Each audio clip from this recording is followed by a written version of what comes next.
firepower. Napoleon may have felt certain of victory, but he was not a reckless man. As always, he studied the situation from every angle. He knew, for instance, that Russian roads were notoriously bad. Local food supplies were meager. The climate tended to extremes of heat and cold, and the vast distances made it much harder to encircle the enemy. There was always room to retreat. He read up on the failed invasion of Russia by the King of Sweden, Charles XII, in 1709, and anticipated that the Russians might revert to a scorched earth policy. His army would have to be as self-sufficient as possible. The distances were too great to have extended supply lines from Europe. But given its size, that would require incredible planning and organization. To help provide for his army, Napoleon had vast storehouses close to the borders of Russia, filled with wheat and rice. He knew it would be impossible to provide fodder for the 150,000 horses of his army, and so thinking ahead, he decided they would have to wait until June for the invasion, when the grasses of the Russian plains would be rich and green. At the last minute, he learned Russia had very few mills to grind grain into flour, so he added to his growing list the need to bring materials to build mills along the way. With the logistical problems addressed and his usual well-devised strategy in hand, Napoleon told his ministers that he foresaw complete victory within 3 weeks. In the past, these predictions of Napoleon's had been uncannily accurate. In June 1812, Napoleon's vast armada of men and supplies crossed into Russia. Napoleon always planned for the unexpected, but this time, unmanageable difficulties began to pile up almost immediately. Rain, the bad roads, the intense summer heat brought the army's movements to a crawl. Within days, more than 10,000 horses ate rank grass and died. Supplies were failing to reach the forward troops fast enough, and they had to resort to foraging.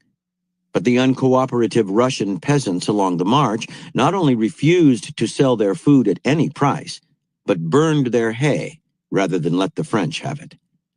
More French horses died when they were forced to feed off the thatch in the roofs of houses, only to find the houses collapsing on them. The 2 Russian armies in Lithuania retreated too fast to be caught, and as they went, they burned crops and destroyed all storehouses of food. Dysentery quickly spread through the French troops. Some 900 men died each day.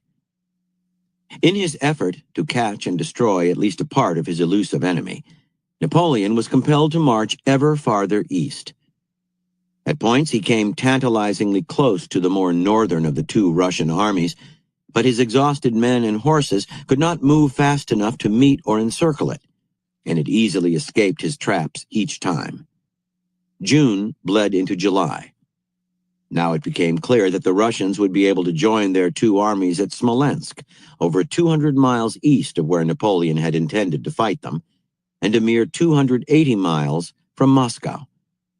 Napoleon had to call a halt and rethink his plan. Thousands of French soldiers had succumbed to disease and hunger without a single battle being fought. The army was strung out along a 500-mile line, parts of which were constantly harassed by small troops of Cossacks on horseback, sowing terror with their bloodthirsty raids. Napoleon could not allow the chase to go on any longer. He would march his men to Smolensk and fight the decisive battle there. Smolensk was a holy city, with great emotional significance to the Russian people. Surely the Russians would fight to defend it rather than let it be destroyed. He knew that if he could only meet the Russians in battle, he would win. And so the French moved on Smolensk, arriving there in mid-August, their 450,000-man attack force reduced to 150,000 and worn down by the intense heat. Finally, as Napoleon had predicted, the Russians made a stand here, but only briefly. After several days of fighting, they retreated yet again, leaving behind a burned and ruined city with nothing in it to feed on or plunder. Napoleon could not understand the Russian people, who seemed to him suicidal. They would destroy their country rather than surrender it. Now he had to decide whether to march on Moscow itself. It might have seemed wise to wait through the winter at Smolensk, but that would give the Tsar time to raise a larger army that would prove too hard for Napoleon to handle with his own depleted forces. The French emperor felt certain the Tsar would defend Moscow, the very heart and soul of Russia. Once Moscow fell, Alexander would have to sue for peace. So Napoleon marched his haggard troops still farther east. Now, at last, the Russians turned to face the French in battle, and on September 7th, the two armies clashed near the village of Borodino, a mere 75 miles from Moscow. Napoleon no longer had enough forces or cavalry to attempt his usual flanking maneuver, so he was forced to attack the enemy head-on. The Russians fought bitterly, harder than any army Napoleon had ever faced. Even so, after hours of brutal fighting, the Russians retreated yet again. The road to Moscow lay open. But the Russian army was still intact, and Napoleon's forces had suffered horrific casualties. 7 days later, Napoleon's army, now reduced to 100,000 men, straggled into an undefended Moscow. A French marshal wrote to his wife that the emperor's joy was overflowing. "The Russians, he thinks, will sue for peace, and I shall change the face of the world." In earlier years, when he had marched into Vienna and Berlin, he had been met as a conquering hero, with dignitaries turning over to him the keys to their cities. But Moscow was empty. No citizens, no food. A terrible fire broke out almost immediately and lasted 5 days. All of the city's water pumps had been removed. An elaborate sabotage to make Moscow still more inhospitable. Napoleon sent letters to the Tsar, offering generous terms of peace. At first, the Russians seemed willing to negotiate, but the weeks went by, and it finally became clear that they were dragging out the talks to buy time to build up their army, and to let winter grow closer. Napoleon could not risk staying in Moscow another day. The Russians would soon be able to encircle his now meager force. On October 19th, he marched the remains of his army out of the Russian capital. His goal was to get to Smolensk as fast as possible.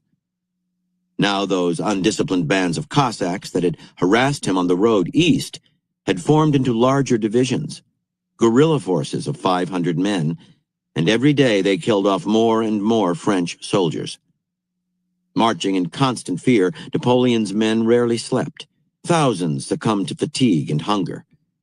Napoleon was forced to lead them past the nightmarish fields of Borodino, still crowded with French corpses, many half-eaten by wolves.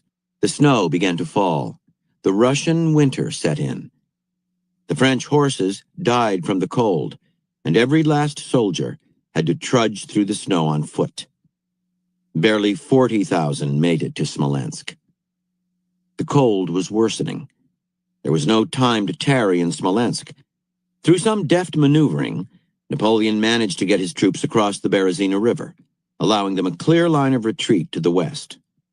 Then, in early December, hearing of a failed coup d'etat at home in France, he left his troops behind and headed for Paris.